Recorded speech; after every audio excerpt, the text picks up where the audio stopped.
Hello students, this is R P Singh. Welcome to this channel learn maths with R P Singh.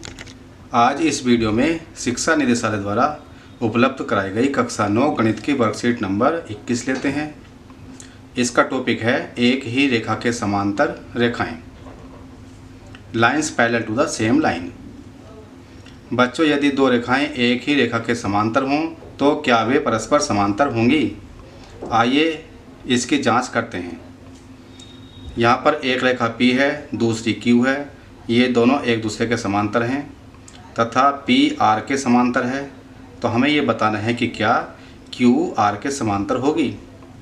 तो यहाँ पर P तथा Q समांतर रेखाएं हैं, L तिर्यक रेखा है, इसलिए कोण 1 बराबर कोण 2 संगत कोण है। ये दोनों बराबर होंगे।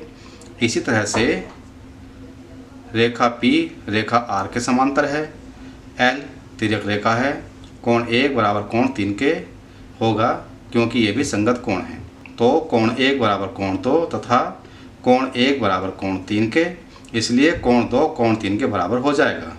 और जब संगत कोण बराबर होते हैं तो रेखाएं समांतर होती हैं। कोण 2 कोण 3 के बराबर है, ये संगत कोण है, अतः रेखा Q रेखा R के समांतर होगी। इसलिए Q समांतर R संगत कोण अभिग्रहित का विलोम। इससे हो गया। अतः हम कह सकते हैं कि वे रेखाएं जो एक ही रेखा के समांतर हों परस्पर समांतर होती हैं।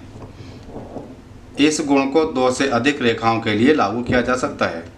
तो यहाँ पर 3 रेखाओं की बात थी, अगर और ज़्यादा रेखाएं होंगी तो भी हम इस गुण को लागू कर सकते हैं। आइए इस गुण पर आधारित एक प्रश्न हल करते हैं। यहाँ प्रश्न दिया हुआ है, इस आकृति में PQ तथा RS दोनों समांतर रेखाएं हैं। ये कोण 135 डिग्री का है, ये कोण 40 डिग्री का है। यहाँ पर कोण XMY ये वाला कोण ज्ञात करना है।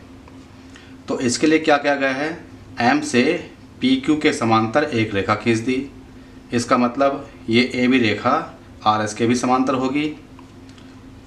तो यहाँ पर अगर हम ये वाला कोण लें तो कोण QXM तथा ये कोण XMB, इन दोनों कोणों का योग 180 डिग्री होगा। ये दोनों कोण तिर्यक रेखा के एक ही ओर के अंतः कोण हैं तथा इन दोनों कोणों का योग 180 डिग्री होगा। तिर्यक रेखा के एक ही ओर के अंतः कोणों का योग 180 डिग्री होता है।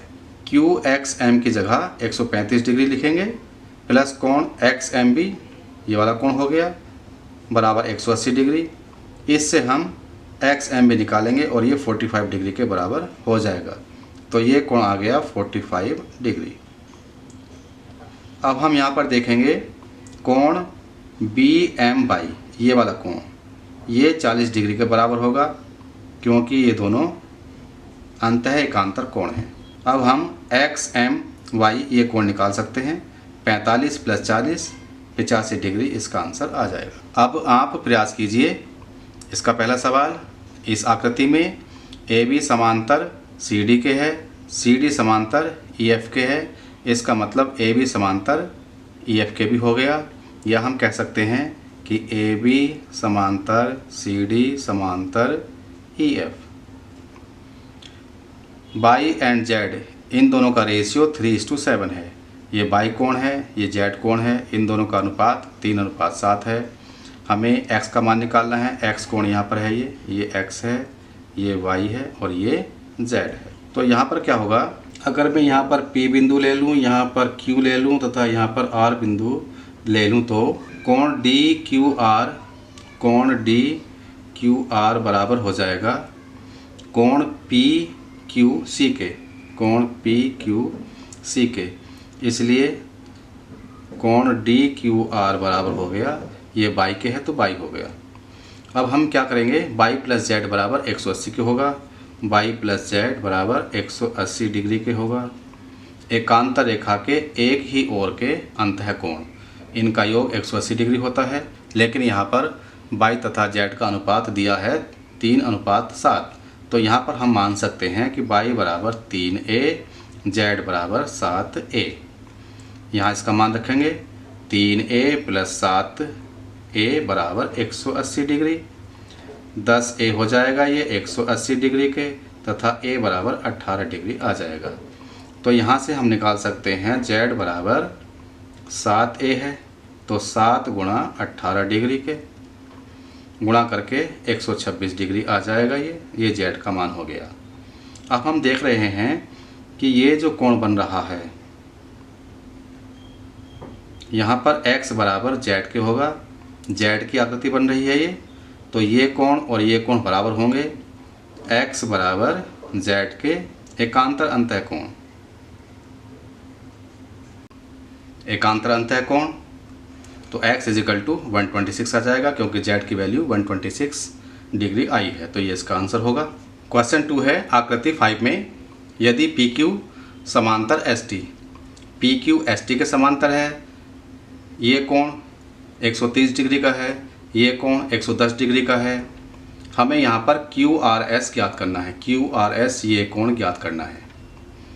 तो अगर हम PQ या ST के समांतर एक रेखा R से खींचें, हमने ये रेखा खींच ली है, मान लीजिएगा ये CD रेखा है, यहाँ पर हमें QRS निकालना है, ये कोण मान लिया X है,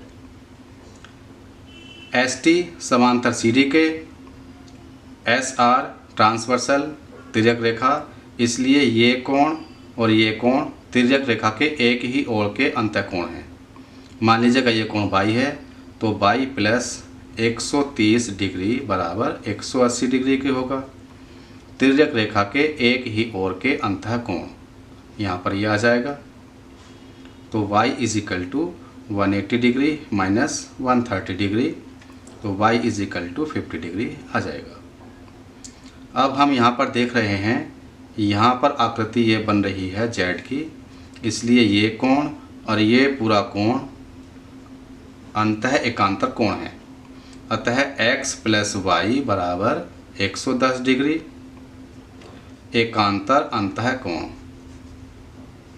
तो x प्लस y का मान है 50 डिग्री बराबर 110 डिग्री, इससे x बराबर आ जाएगा 60 डिग्री, तो कोण QRS बराबर 60 डिग्री, ये इसका आंसर हो गया। इस तरह से ये वर्कशीट पूरी हो चुकी है। अगर ये वीडियो आपको अच्छी लगी हो तो इसको लाइक करें, फ्रेंड्स के साथ शेयर करें, चैनल को सब्सक्राइब करके बेल आइकन प्रेस कर लें, जिससे आगे आने वाली सभी वीडियोज़ के नोटिफिकेशंस आपके पास पहुंच सकें। Thank you, thanks for watching this video.